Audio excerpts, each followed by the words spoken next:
Video ini aku bikin cuma untuk orang-orang yang mau belajar gimana sih caranya biar pede berbicara di depan umum. Kalau kalian bukan orangnya, you can skip this video. Hai teman-teman semua, kenalin aku Puja.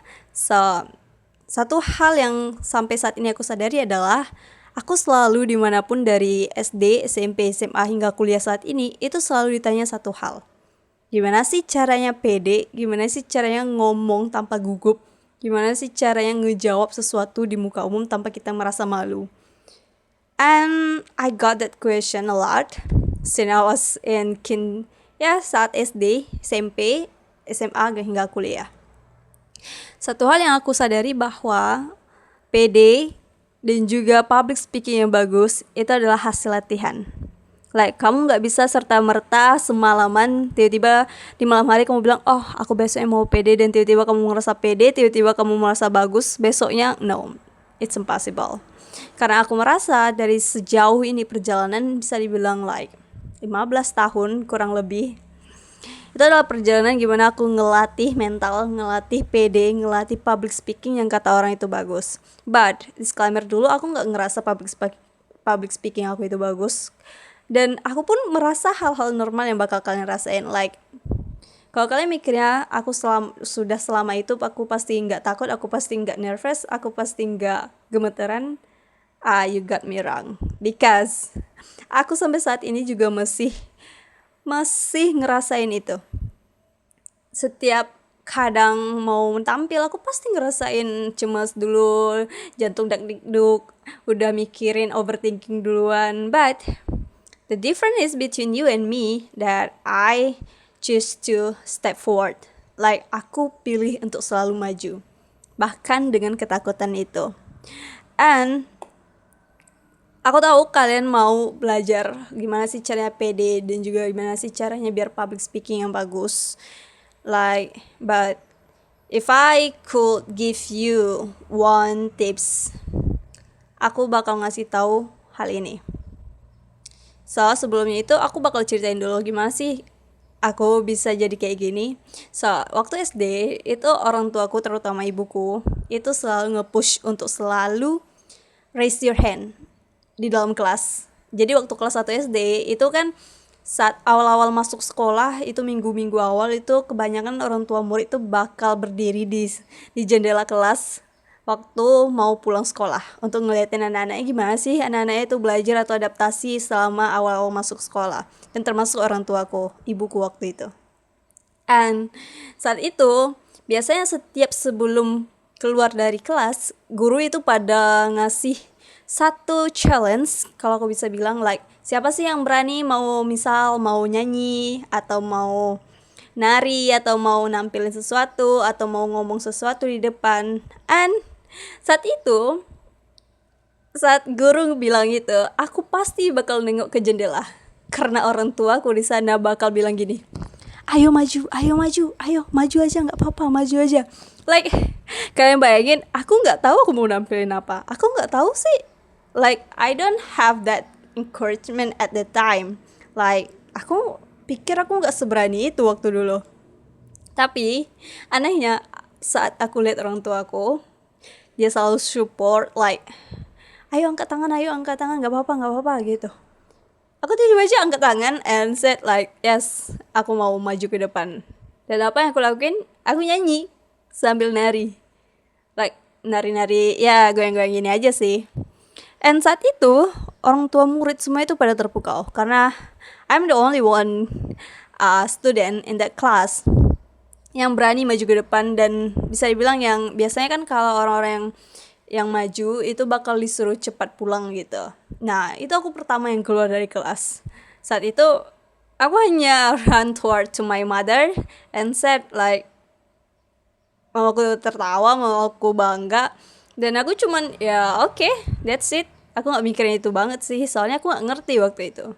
Sampai hingga saat waktu berlalu, SMP, SMA hingga kuliah saat ini, aku sadar bahwa ternyata satu hal yang paling penting di dalam diri seorang anak yang bakal ngupuk dia biar jadi lebih pede dan juga pandai public speaking, itu berasal dari keluarganya dulu. Dimana keluarganya itu berperan besar dalam mendidik dan juga berperan besar dalam memberikan keberanian kepada anaknya. And I feel that. But karena aku tahu semua keluarga itu nggak sama, dan aku pun paham, jadi aku punya beberapa hal apa sih yang bakal aku lakuin untuk biar bisa pede dan juga bisa public speaking, yang ya sekurang-kurangnya kita nggak malu-maluin aja sih. And ya, hal kalau aku notice hal kecilnya aku lakuin itu dari dulu adalah aku suka bikin podcast sendiri. Ya kalau aku minjem istilah sekarang, kalau dulunya itu aku bilang aku suka ngomong sendiri. Like my mother told me once that when I was kid, aku itu kayak punya duniaku sendiri. Like orang-orang pada main, atau misalnya aku lagi di rumah aja, itu aku bakal bikin duniaku sendiri. Aku bakal ngomong-ngomong sendiri, bakal nggambar sendiri. Like I do it like I have my own world. And I think itu salah satu hal kecil yang aku lakuin secara simultan hingga saat ini. Like aku suka banget bikin podcast di kepala aku sendiri.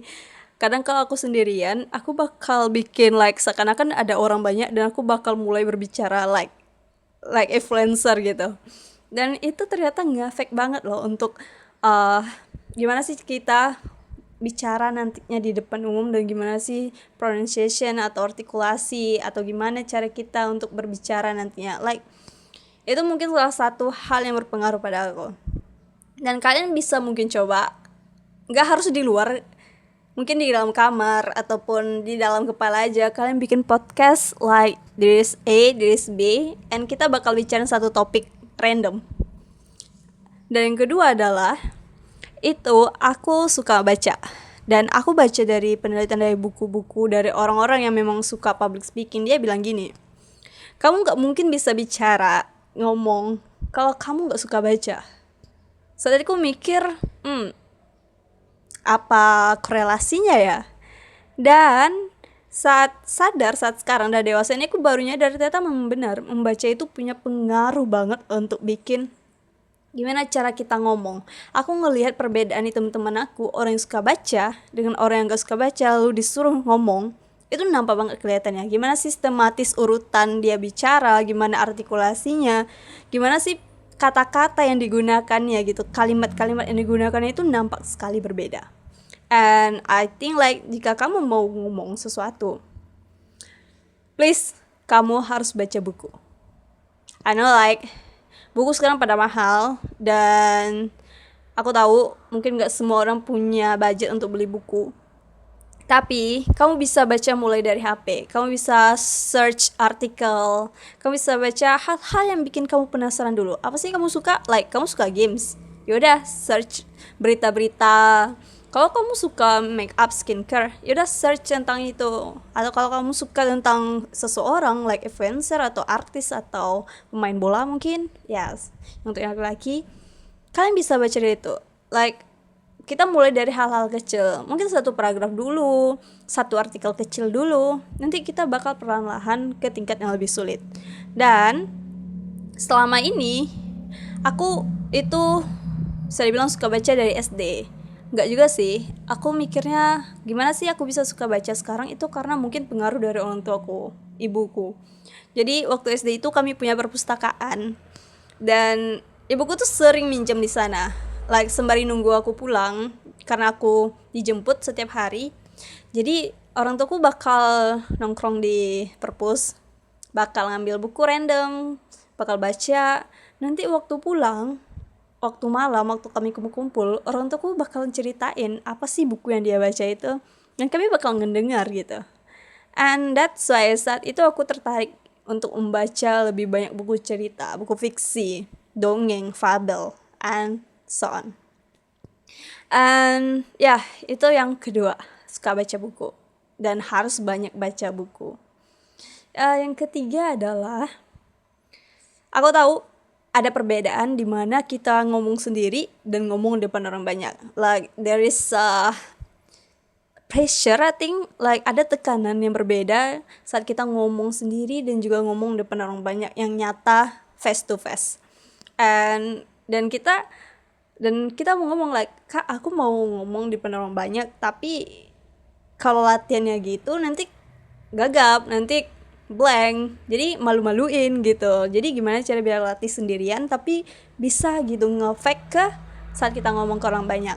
And yang aku lakuin adalah aku waktu itu nyoba challenge diriku, like gimana sih perbedaan ngomong sendiri ini di kamera dengan ngomong di orang banyak, tapi diaplikasikan ke ruangan yang ada kita aja gitu. Jadi saat itu aku sadar bahwa timer itu punya tekanan yang sama dengan yang diberikan orang lain saat ngelihat kita. Like bunyi tek tek tek tek dari jam itu bisa jadi pressure untuk kita.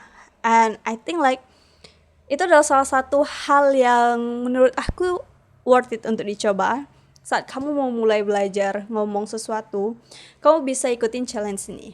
Kamu ambil satu topik, bicara satu topik itu dalam 1 menit dengan adanya timer. Dan pastiin timer itu punya bunyi jam gitu.